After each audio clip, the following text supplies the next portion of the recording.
Mike Higgins, welcome to Pave the Way, man. I really appreciate you hopping on today, and we're going to get into your journey as an entrepreneur.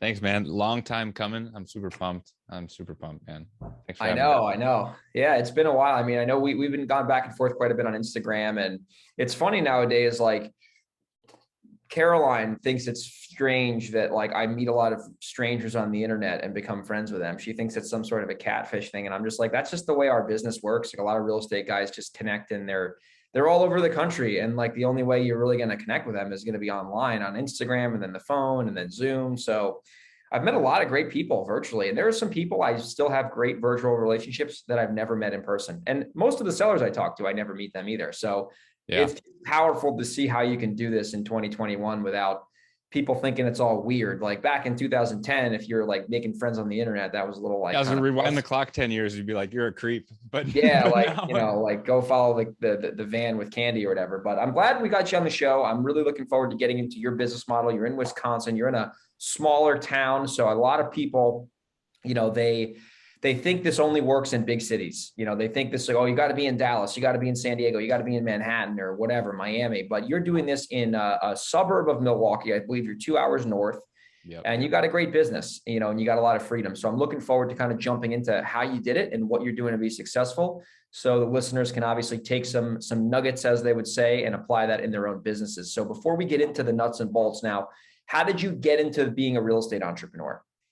Yeah, man. So rewind the clock back to 2015. And that's one thing I was going to just tell you quick is what I like about your podcast is that you said nuts and bolts, like there's actually nuts and bolts. And that's what I'm hopefully here to like share, right? Because you listen to a lot of these big podcasts and they're like, oh, I bought 400 doors last year. And it's like, well, yeah, but what did you do 8 years ago when you were, you know, bankrupt and living on your mom's couch, right? Like we missed that whole part of the story on like how to actually do it. But, yeah, rewind the clock to 2015. I got my real estate license. I worked for an outside sales job for the Hershey company. So Hershey in Pennsylvania, but I'm in Wisconsin. They had territory reps. So I was just outside sales, selling chocolate all over Wisconsin, and ended up getting my real estate license. My dad is actually a contractor and builder. I grew up, you know, roofing houses, putting siding on houses, windows, all that stuff. So I've always kind of had that, you know, contractor mindset. I know how to do all this stuff. And there's a part of me that was like, one day I'm going to have houses to be an investor. And I thought the best way to do that was to get into the market, to figure it out and to become a real estate agent. So actually the guy who I bought my house from, he was my realtor. He got me into real estate. So I started as an agent, so did really, really well as an agent, still have my license actually today, which if we can get into that, the pros and cons of that conversation as well, but got into the real estate world and realized like I got out of Hershey, out of corporate, got into real estate because, you know, I'm going to be my own boss and all the things, right? But really came to realize that what happens in real estate, you have two paths when you get in as a realtor, in my opinion. You either are awful and you're out of the business in 6 months to a year because you don't know how to generate business and all that, or you do really, really well, and then you just got a higher paying job.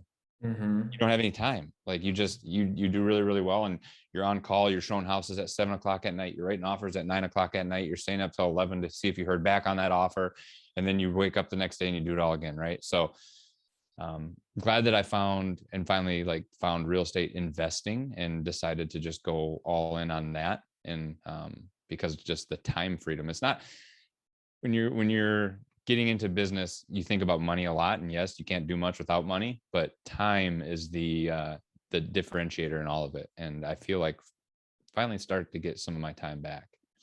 Yeah, no, that's a great point. And that's the biggest thing I've found with the real estate agent business. Like I'm not a licensed agent, and I should probably get my license because we get like hundreds of leads a month. So I'm like, we monetize them a little bit. We're not tapping that well as we could be.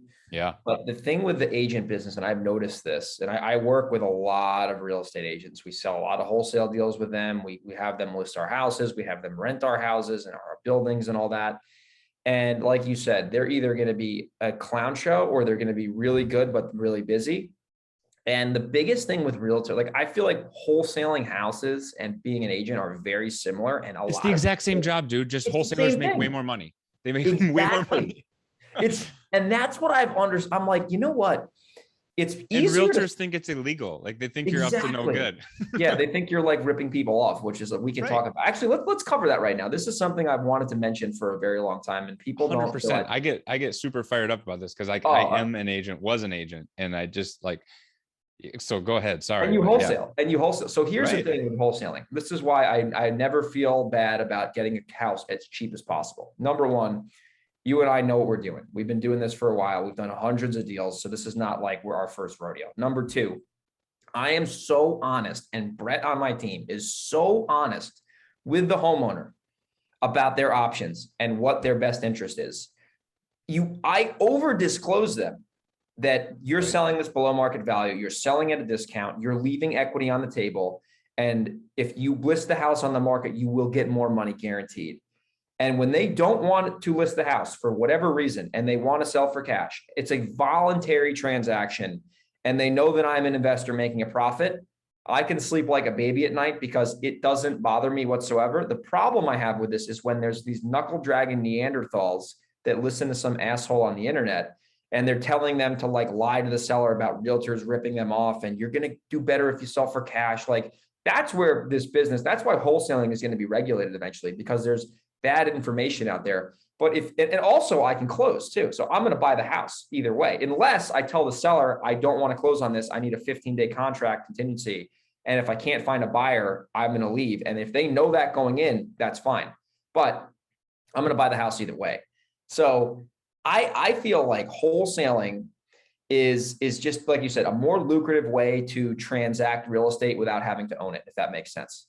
100%. And I agree with, I mean, I just had an appointment this morning with my business partner. We went and looked at a duplex and the guys were standing in his driveway, you know, and we're not hardcore closers. We didn't have a contract with us there on this one. Cause it like, we knew going into it, it just wasn't going to be that type of appointment, but it was an appointment and a chance to get in front of this guy. And he said his name was Chad. He's like, this went a lot better than I anticipated to be. I really appreciate you guys showing up in the way that you did for my tenants too. Cause he, you know, so, I mean, yeah, we know what we're doing and it just blows my mind where realtors are work their butt off for a 3% commission, but yet, you know, use the simple example of $100,000 house. We're buying one for 55.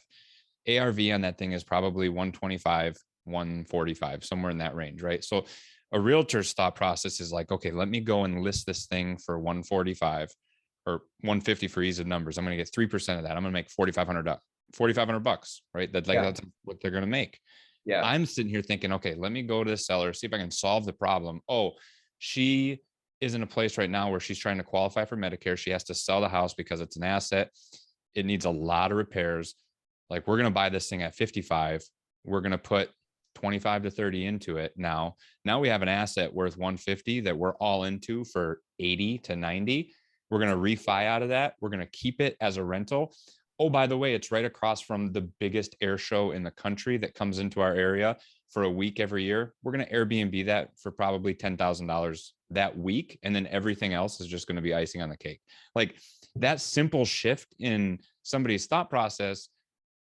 I don't understand why you can show thousands of dollars to somebody and then they don't want to go after it. It just doesn't make sense to me. It blows my mind. And I think a lot of it is, number one, it's their mindset and they just don't listen to the right information to like get these points across. And it's like, you're doing the same work. That's the thing. Like identical work. It's identical. And it's honestly, we sell a lot of houses through agents on the wholesale side and they do most of the work. I mean, like I'm the one who owns the prop or owns the contract or whatever. And they're going to go find the buyer and do all that. And they get paid well on that. I definitely make sure they make money. But I just feel like with wholesaling, it's an exit strategy. It shouldn't be an entire business model unless you're doing it nationwide. That's the one time where I get it. But the people I know who are doing it nationwide are still closing on properties when they need to and keeping rentals.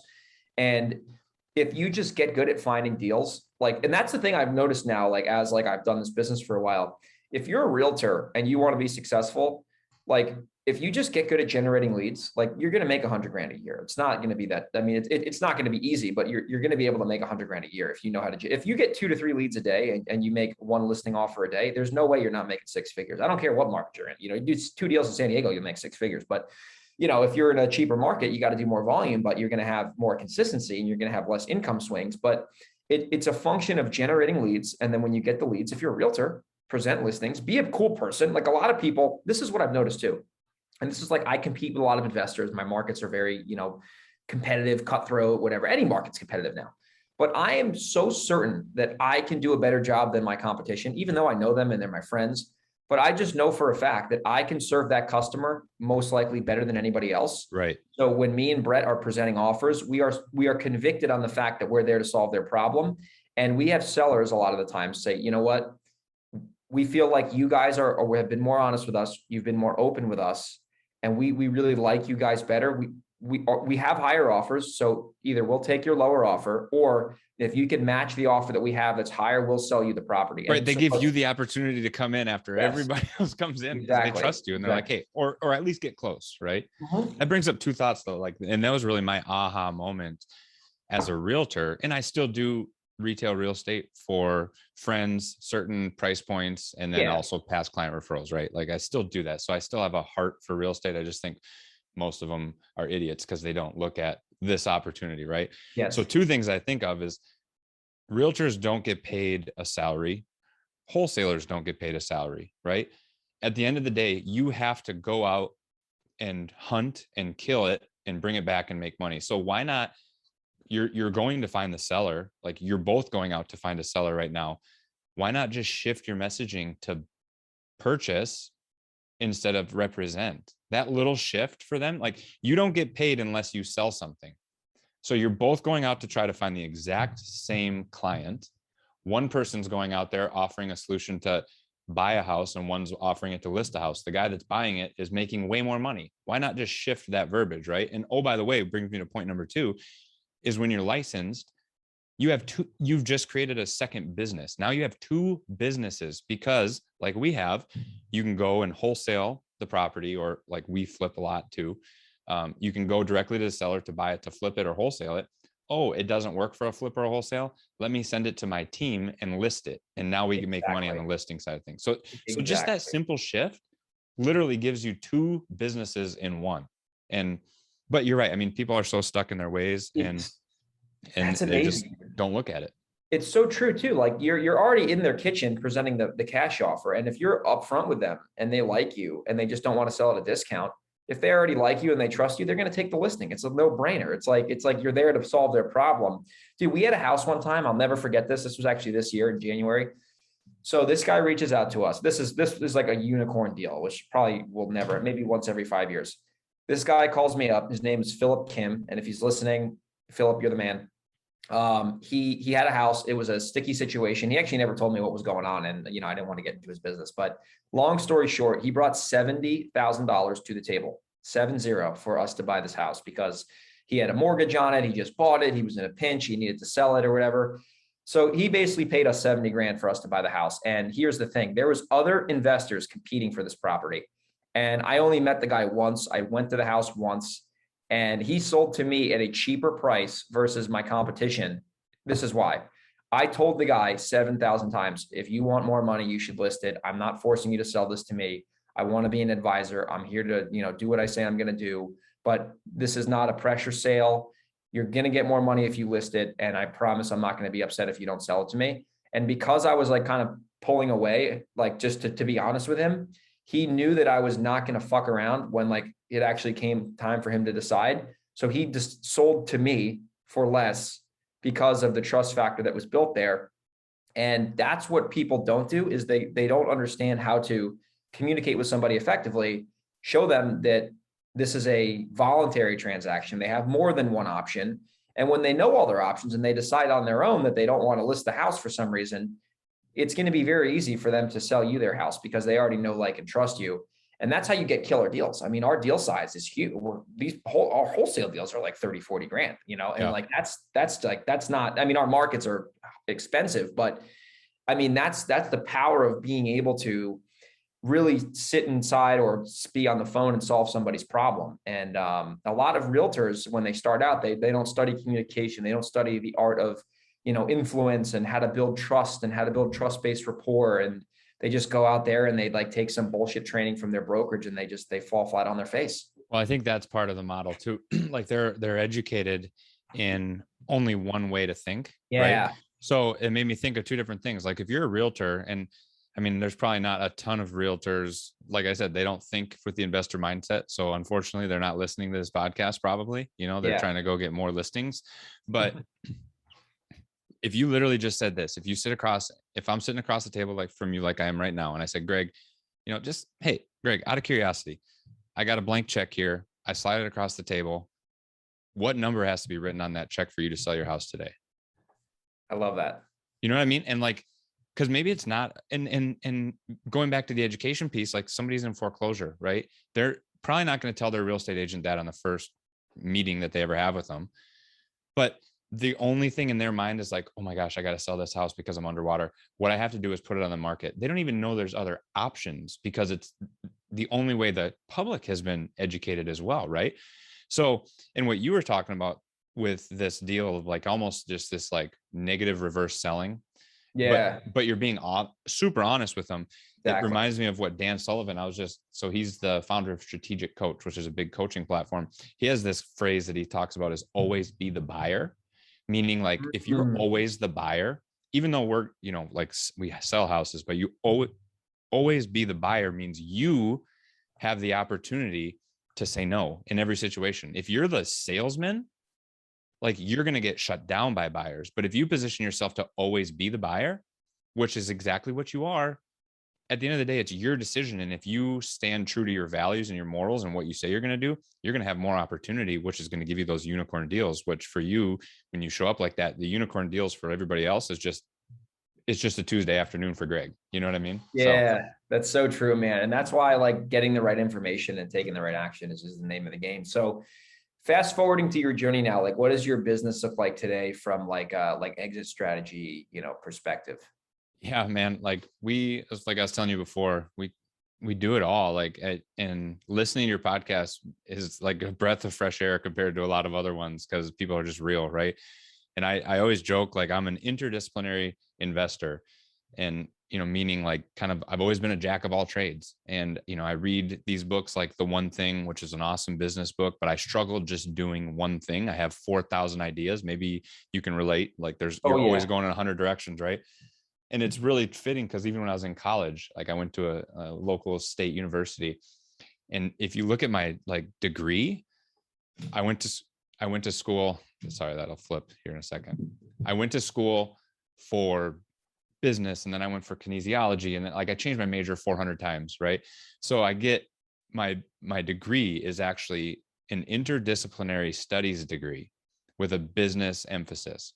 Now, what that means is Mike Higgins was here in school long enough to take so many classes and enough credits that he can graduate, but none of them are focused enough in one area to give him an actual major, right? So it's just fitting that that's how it fits into my real estate investing, because we will wholesale properties, we'll wholesale properties, we'll fix and flip. We probably lean more towards the fix and flip, I'll say.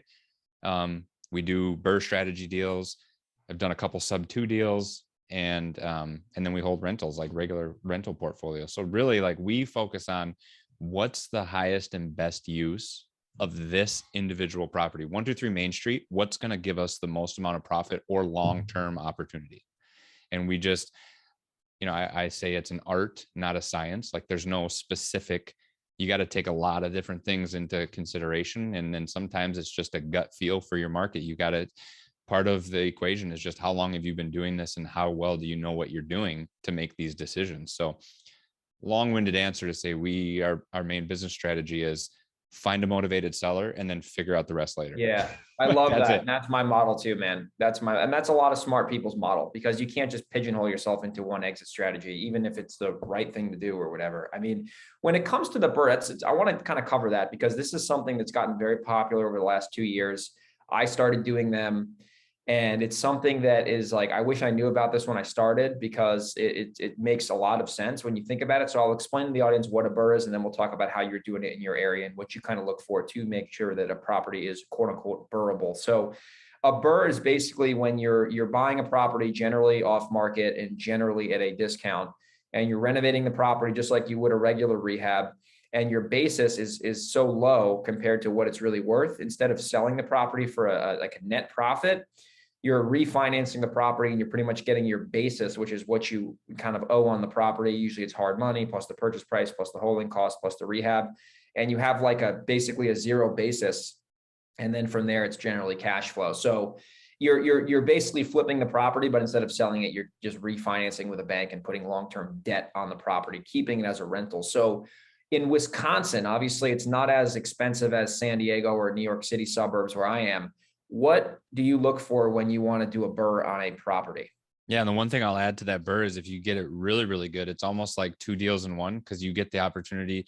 You're almost like wholesaling it to yourself if you can pull money out on the backside, right? So like you can pull out almost like a wholesale fee, tax-free, by the way, and get to keep it as a rental. I love that. To me, I think it's really good. So what we're looking for, I mean, yes, I think markets are different. There's more zeros at the end of it in your market than there is mine a lot of the times. But the nuts and bolts of the deal is, what your market after repair value price is. And you just have to be really good. I think that's where my construction background comes into play, because I feel like I'm really good. And I think that's what made me a really good realtor too. When I was showing clients properties, I'm like, okay, this is going to be this much, this much, this much, this much. I know how much flooring is going to be. I know how much paint's going to be. I know how much a new appliance package is. I know how much a new kitchen, all that is. I want to be, let's use $100,000 as an example. Like I want to be all into that property for $80,000 or less, because I know that when I go to my local bank, another key like is to use local regional banks instead of the big firms. I know that they'll give me an 80% loan to value mortgage on that. Meaning if I have $100,000, they're going to give me 80% of that as a mortgage, right? So 80 grand. So I know that this property, I need to be all in at $80,000 or less to be able to pull all of my money back out. So we just take that number and we try to reverse engineer it. I think being really good and solid on your numbers people tend to inflate their numbers, yes.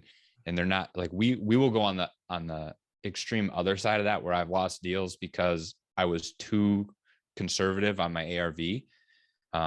But I'd rather lose a deal like that. It stinks to lose a deal like that, but I'd rather lose a deal like that than to be into it over my head and then end up losing the property in a foreclosure or bankruptcy down the road or something, Yeah. But once you BRRRR, it's kind of this weird spot. Like I almost feel, I hate paying retail for anything. Like even the nice sweater that you got on, like I would rather find it on Facebook Marketplace instead of, going to the Patagonia store.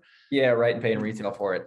And BRRRR is like that to me, where once you BRRRR and you get a property for like net zero, or they pay you money, it's really hard to do a transaction where I'm having to come to the table with $3,500 or something, because I'm like, oh, I didn't BRRRR well enough. But if in any other world, if you're only coming to the table with $3,500 to keep a rental, it's a home run, right? Oh, it's a home run. People, so the wealth play too. I did a BRRRR and I put like I took out 45K tax free. What half of that was my basis, so I really put about 20 in my pocket. But like it's such a long-term, like if you think about the logic behind a BRRRR, you're in the deal for basically nothing, none of your own money.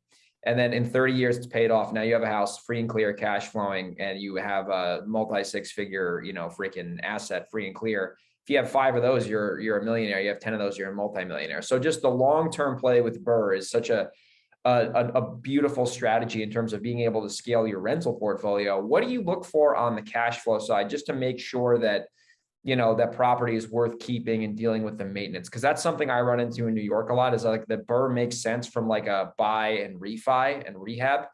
But in terms of the rent, like our taxes are very high in New York, and in California, the purchase prices are so high.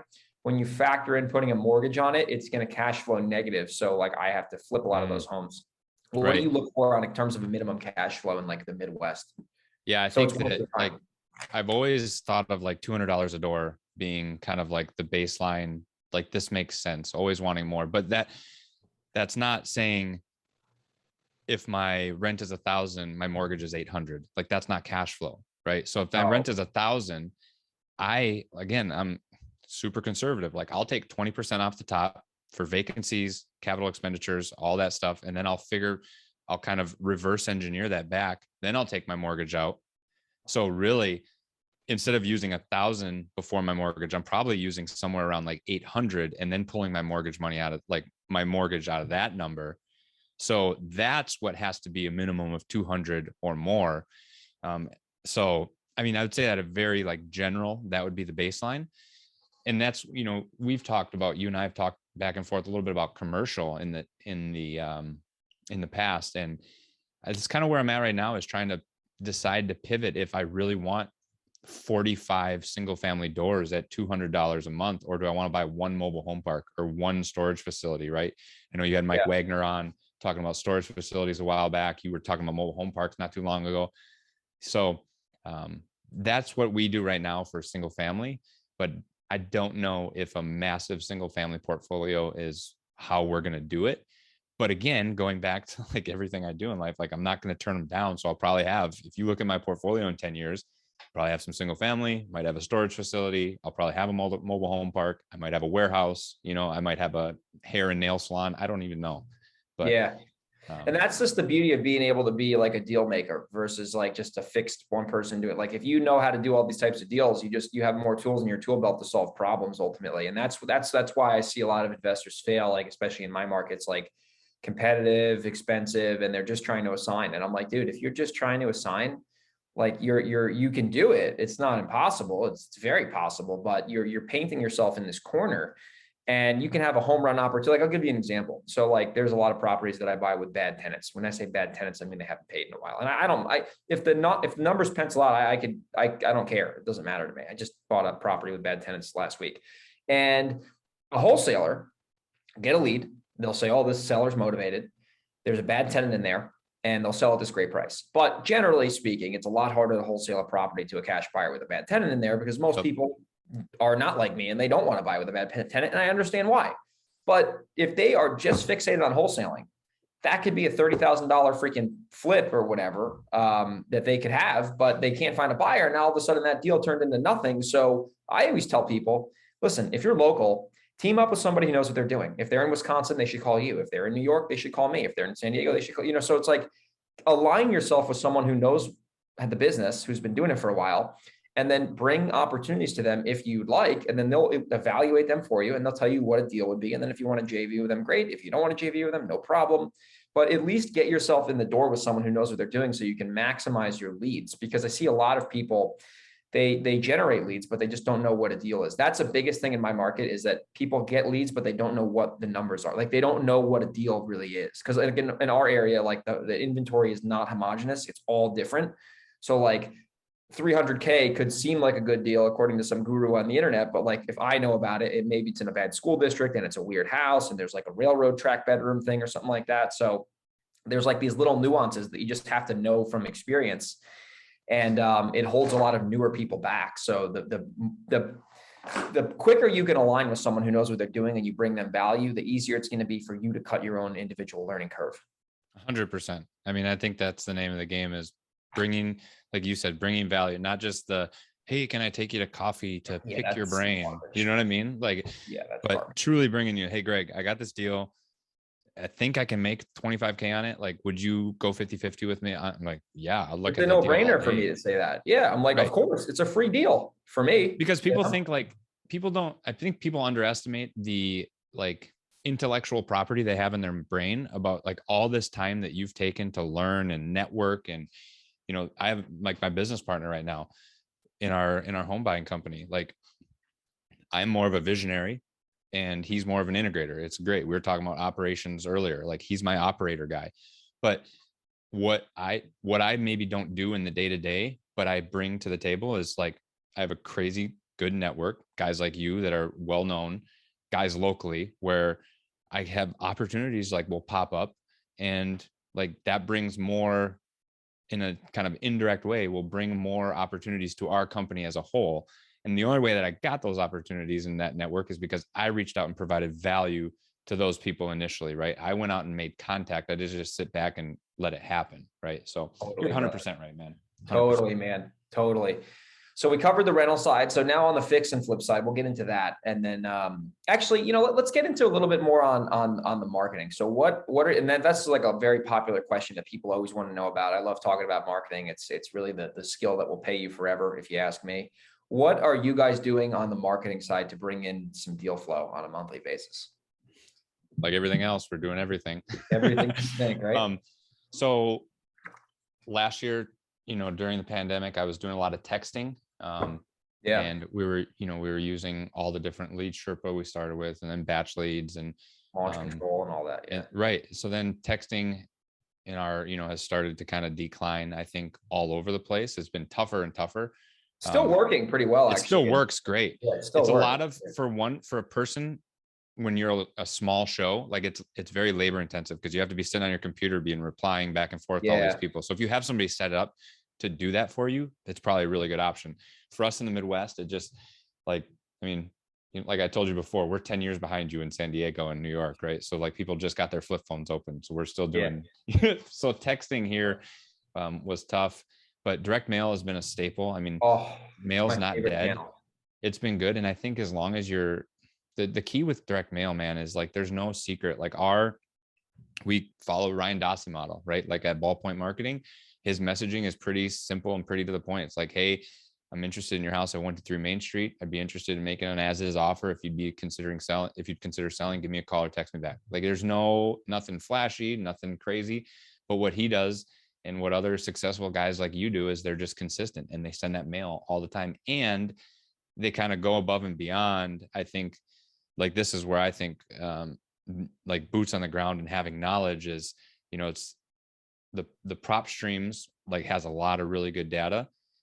But if you're just doing like the same list that everybody else is mailing to, you're probably going to get the same results as that absentee high equity landlord has 13 mail pieces a month coming into his mailbox, right? Yes. So like we try to go after more of like local evictions. Those are one that's really good. Divorce is really good because that's could potentially be, like I said, with the retail side of things, that could be a listing or it could be a potential to buy. Foreclosures have been not really happening much in the last 18 months because everybody's just not paying their mortgages, and then they're going to get loan modifications and nobody's going to have to go into foreclosure. But some of those more niche things for the direct mail. And then we started 2 months ago being really consistent in a cold calling effort. So we have 2 callers that take those same lists. What's really cool, the same lists that we have for the direct mail, we skip trace them, which means we just go and find the phone numbers for it. We send it to our cold callers, and then we use this ready mode is our cold calling. It's used to be Zen call, and they just dial. And then, so our process would be like, we're going to cold call you first. You're going to get a yes, no answer. If we get a no, we're taking you off the list. If we get a maybe, you're going to go into the CRM and you're going to, talk to me or my business partner, Jared. If we get wrong numbers and stuff, you're going to go on the direct mail list because we got to figure out a way to get in touch with you. Right. So it's just this conveyor belt. And that's kind of, we have some other, like a PPC that's very inconsistent for us. We're trying to get better at that because those leads are freaking awesome because those people are like raising their hand and saying, hey, can you just please take my house from me? I'd love to sell it to you. So we want to figure out a way to get more of those leads. Those are the best leads. I mean, any inbound lead from the internet is golden. I mean, they're already coming to the table with a reason for selling. It's not like you have to ask them. They're basically telling you like, what can you offer me? And I really need to get out of here right away. And one of my best deals last year, man, one of my best deals, well, actually it was earlier this year, came from a tenant of mine. And he said, hey, Mike, I got a buddy that's looking at selling his duplex. He lives on one side of it. And this is my unicorn for this year. And he had a side-by-side duplex. The key is, like Justin Donald talks about in his book, The Lifestyle Investor, is finding invisible deals. And this was kind of like, I feel like I have a good knack of finding the invisible deal within the property. So it was a 2-bedroom, 1-bath duplex on both sides, but the basement was unfinished, but it was a walkout, which is just uncommon. We don't have a lot of like duplexes that have a really cool walkout basement. Yeah. So my thought is like, okay, I'm buying this as a 2-bedroom, 1-bath for $140,000. I'm going to make this into a 3-bedroom, 1-bath because I have an egress window downstairs. Now I have a legal 3rd bedroom on each side. So when this gets refinanced and appraised, it's going to once be appraised as a 2-bedroom. Now it's a 3-bedroom, right? So I'm just adding the value. Like that's an invisible deal in my mind because it wasn't there, but I'm going to make that 3rd bedroom there. So the quick numbers on this deal is bought it for 140, which was a smoking deal, by the way, just as a 2-bedroom, 1-bath. My after repair appraisal before I closed on it was 240. Oh, so, yeah, it was really good. And this is like we were talking before, this is not like a pump my weekly chest thing. Yeah. Well, it's like not, and also like, hey, these are not the deals I do. Mike Higgins is making 100K deals all the time, right? Like it's just, but it worked out. So I knew that I was going to burr this one. Like that was a no brainer. But what I ended up doing is we got the person out of one side, we demoed to one side, and I got paint up. I had my painter going and paint. And I had a real estate agent approach me and say, hey, I got an investor from out of state that has cash. Do you have any like properties or know of any that are available? I'm like, oh, by the way, I just bought this one. I said, here's the numbers. Like one side is ready to go because it was owner occupied. So it was in pretty good shape, just needed to be painted. And the other side needs everything yet. But here's my ARV. Like, I think that this could be a higher property because I can add a 3rd bedroom, gave them everything, right? Like you said, just be super honest with people. And ended up at the end of the day, they made me an all cash offer, no home inspection, no appraisal for 230. So after, I mean, I did put money into it, like I said, demo and paint and stuff. And then I paid the real estate agent more of a commission than she would have got on the market like normal. Cause I want that person to come back to me with their buyers. Playing the long game. So it's like, instead of paying 3%, paying 3.5 or 4% is like a no brainer if you're going to come back to me with those clients all the time. After it's all said and done, it turned out to be a really, really good deal. And I did the math. I'm like, okay, this is literally 16.5 years of cash flow that I'm going to get in 3 months. I'm going to take this deal. I'm going to take that deal. Yeah. Like all day. Yeah. All day. For sure. So, but going back to the original question of marketing, that was a referral from a tenant of mine. So, I just, and he's a handyman. So, I mean, he gets a good rate on his rental that he's in, but I'm always helping him, giving him, he got the work of the paint and all that. So he's like going out looking for deals for me, and came across my plate, and I love it. That'd be a pretty good one. Dude, referrals are like the channel that no one talks about, where like my friend who actually works with me now, he referred me a house. We made 90 G's on it, and it was a neighbor's house. You know what I'm saying? And he made 6,000. He thought he was going to make 1 or 2. We made 6. I gave him $6,000. He's like, what? I'm like, what do you think? I'm not going to give you $6,000? Like, we just made 6 figures on this. And he basically was like, hey, here's a house. And he got $6,000 for it. I'm like, you brought a lot of value to the table. I'm not going to pay you a $1,000 finder's fee because I play the long game, and I appreciate it. So that's a big thing, is don't sleep on referrals, and don't sleep on playing the long game. That's really where great relationships are built. They're built. Anything that's good is built over time. Yeah, nothing happens overnight, and nothing good really comes easy too. People got to understand that in this business, if you're not willing to do the work consistently every day and get kicked in the teeth on a weekly basis, you might not be cut out for this business. You got to be prepared to go to battle. You got to be prepared to play the long game. I was telling Brett the other day, the effort that you're doing right now, you're going to start to see the paychecks coming in 90 to 120 days from now. That's just the way. It's like anything in life. Like if you work out at the gym really hard for one day and you're still fat, like you got to do that for 90 days to 120 days in order to see the results. It's the same thing when it comes to making money. It's like a universal law. And people think just because money is involved, you're like going to work, and then all of a sudden you're going to just make 30 grand on a deal. And it's not the way the world works, Yeah, I really believe, like, John Maxwell has the 21 irrefutable laws of leadership, right? And he talks about like the law of momentum or the law of attraction and all this other stuff. And so when it'll show up in weird ways. And you've probably experienced this. Like when I'm really consistent with cold calling and outreach, and like myself trying to do it, like I'm putting in the reps, I'm doing the work. I'm not getting any cold calls that are coming back. Like I'm not getting any deals, but then, all of a sudden out of left field, here comes this referral. That's a $75,000 deal. It's like, I truly believe that the reason that referral came to me was because I was working my butt off trying to do cold calling, and it just showed up in a different way. You know what I mean? So it's all, you're 100% right. It's about doing the work, but then also, eventually setting up system. Everybody, I think the biggest buzzword in the world is like systems right now, right? the reality is none of us actually have good systems. We're just trying to figure it out on a day-to-day business. Exactly. And that's all that matters. Just get it done and improve it once it's started, man. This is awesome. Yeah. Well, listen, this has been a fun show, man. If people were looking to connect with you and learn more about you and kind of just stay in tune with what you got going on, you got some great things going on in the Midwest. What is the best way for people to get in touch with you and get plugged into what you got going on? Yeah, man, I appreciate that. This is a lot of fun. I'll have to do it again. So I think one of my favorite things is like the way that I connected with you. I love sending books to people and love connecting. So actually, and so the Lifestyle Investor book that from Justin Donald, he's a friend of mine in the Front Row Dads group that I have back here.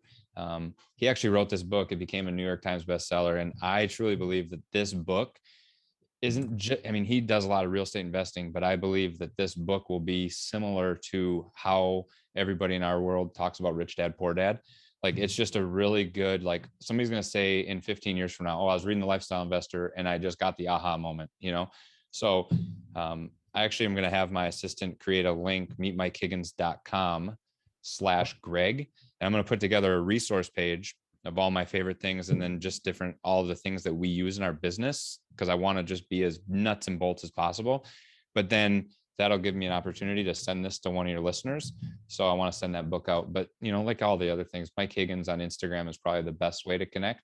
It's Mike Higgins. That's an awesome Instagram domain. You probably got that pretty early on. The only caveat is the first M in Mike is a number 1. So you got to look for Mike Higgins is spelt with the number 1 instead of an I, but it kind of looks similar. You'll never even notice it.